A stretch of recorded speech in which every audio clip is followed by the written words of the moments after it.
Harka fuuni daawwattootaa fi dhaggeeffattoota keenyaa nagaan keenya kabajaa fi jaalalaa bakka jirtan maratti isin haa qaqqabu jechaa oduuwwan wayitaawoo yeroo kanaaf qopheeffanneen isinitti himaa dursa oduu ijoo.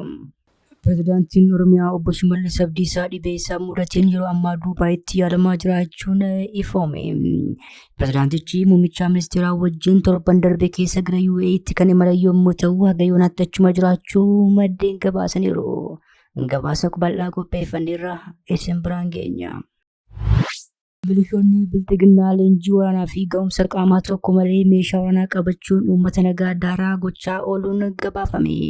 Kana keessatti ammoo bulchaan ajjeefamuutu ifoome. Ajjeechaan kun sagantaa iftaaraa qophaa irratti raawwatamuutu dhagahame. Bal'ina isaa ammoo isin dhageessu. Bilxiginnaan tibbana izii 12ffaa fi 13ffaa hundeessuu hordofee milishoota Oromiyaa 30,000 raayyaa ittisaa impaayiriitti itti dabaluun ifoome. Milishoonni kunneen aanaalee Oromiyaa hunda keessaa filatamuun mooraa leenjii seenaniiru jedhame. Dhimma kanatti gabaasa bal'aa qopheeffanneerra ni balballoomsina. Israa'elitti jijjiirama siyaasaa mudateen Yaariif Leevin yeroof muummicha ministeeraa Israa'el ta'uun muudamaniiru. Yaariif Leevin ministeera muummee Israa'el Benjaamin Netanyaahuu bakka bu'uun yeroo filatamuutu gabaafamaa jira. Gama biraatiin ministeerri ittisaa Israa'el Kaartis ministeera tikaa Iraan Ismaa'eel Kaatib ajjeefamuu himan. Kana ni dhageessu. Odeeffannoo wayitaawaa impaayiriitti fi Oromiyaa keessaa argachuuf toora YouTube chaanalii kana subscribe, like, share taasisaa jechaan gara oduu bal'inaan qopheeffannetti isin dabarsa. Pireezidaantiin Oromiyaa obbo Shimallis Abdiisaa dhibee isaa mudateen yeroo ammaa Duubaayitti yaalamaa jiraachuun ifoome. Pireezidaantichi muummicha ministeeraa wajjin torban darbe keessa gara UAEtti kan imalan yoo ta'u haga yoonaatti achuma jiraachuu maddeen gabaasaniiru. Muummichi ministeeraa Abiyyi Ahmad torban darbe haleellaa Iraan gamtaa Emireetota Arabaa irratti raawwatte balaaleffachuu fi deeggarsa qaban agarsiisuuf gara sanatti imalanii turan. Jila isaanii wajjin imala keessaa obbo Shimallis Abdiisaa tokko ta'uun kan himame yommuu ta'u isaan achitti hafuun wal'aanamaa jiraachuutu gabaafame. Dhibee cimaa akkamiitu isaan mudatee jennaan biyya waraanaa raafamaa jirtu keessatti wal'aanamuuf deemanii kan jedhu garuu adda hin baane. Baatii 8 duraa kantiibaan magaalaa Finfinnee Aadde Adaanech Abeebee gara Ameerikaa Niiwuorkitti imaluudhaan dhibee guddaa isaan mudateef wal'aansa fayyaa taasifachuun ni yaadatama. Milishoonni bilxiginnaa leenjii waraanaa fi ga'umsa qaamaa tokko malee meeshaa waraanaa qabachuun uummata nagaa dararaa oolan guyyaa kaleessaa bulchaa ajjeesuun gabaafame. Ajjeechaan kun sagantaa iftaaraa qophaa irratti raawwatamuutu dhagahame.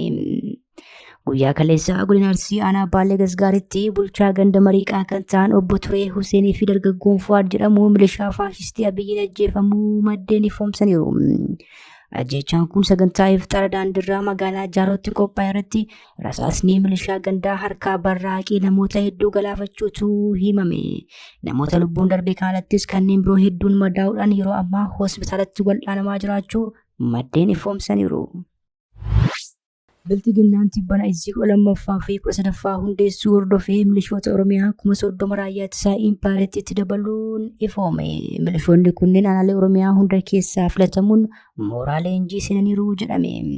Lola kallattii garaagaraatiin irratti banamee damdamachuu kan dadhabee bilxiginnaan tibbana izii 12ffaa fi 13ffaa hundeessuun kan gabaafamee ture yommuu ta'u loltoonni izii kanatti dabalaman ammoo iziiwwan biroo irraa kan walitti babbahan ta'uu gabaasni dhoksaan bahee ifoomseera. Ijaarsa haaraa taasifamaa jiru kanaan hanqinni loltootaa guddaa waan isa mudateef bilxiginnaan milishoota Oromiyaa keessaa filachuun raayyaa ittisaa impaayiriitti kanatti dabalaa jira jedhame. Akka kanaan aanaalee Oromiyaa hundarraa milishoonni 100 ol filatamuudhaan mooraa leenjii Awaash Bishoollaa seenaniiru. Milishoonni kunneen qonnaan bultootaa fi kanneen hojii humnaan bulaa turan ta'uun kan himame yommuu ta'u sirna dhiiga ilmaan hiyyeessaan taphatu bilxiginnaan ammoo rasaasa ittiin fixachiisuuf milishoota kana fayyadamaa jira jedhame. Israa'elitti jijjiirama siyaasaa mudateen Yaariif Leevin yeroof muummicha ministeeraa Israa'el ta'uun muudamaniiru. Yaariif Leevin ministeera muummee Israa'el Benjaamin Netanyaahuu bakka bu'uun yeroodhaaf filatamuutu gabaafamaa jira.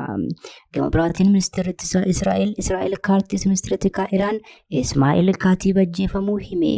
Edda galgala ministeerri tikaa Iraan Kaatib galaafateera jechuun ibsa kenne. Ismaa'eel Kaatiib bara 2021tti ture pirezidaantii duraanii Iraan amma lubbuun hin jirre Ibraahim Ra'iisiidhaan ministeera tikaa ta'uun kan muudame. Namni kun falaasama seeraa Islaamaa hoogganaa olaanaa duraanii Ayatollah Ali Khamenei dabalatee hayyoota amantii olaanoo biroo wajjin barateera. Waajjiraalee tikaa fi hoogganaa olaanaa jalatti gahee hojii garaagaraas hojjechaa ture.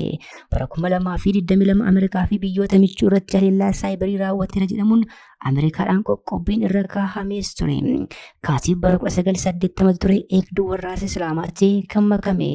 Kun utuu kanaan jiru ministeerri fayyaa Israa'el sa'aatii 24 darbe qofaatti haleellaa Iraan raawwatteen namoonni 192 miidhamanii hospitaala seenuu ifoomse. Ministeerichi akka beeksisetti haleellaa kanaan kanneen 4 ta'an miidhama giddu galeessaan miidhamaniiru. Namoonni gara 177 ammoo miidhama salphaatu irra gahe isaanis wal'aanamaa jiru jedhe. Kanneen hafan 11 immoo haala maalii keessa akka jiran hin baramne jedha gabaasni bahe kun. Erguma waraanni kun eegalee haga ammaa namoonni 3727 miidhaa irra gahuun yaala hordofaa akka jirantu gabaafame. Kabajamtoota hordoftoota keenya oduun sa'aatii kanaaf qabannee dhiyaannee kana gaammatti hordoftan ture. Oduu biraan hanga walitti deebinutti nagaata aga dhagaa.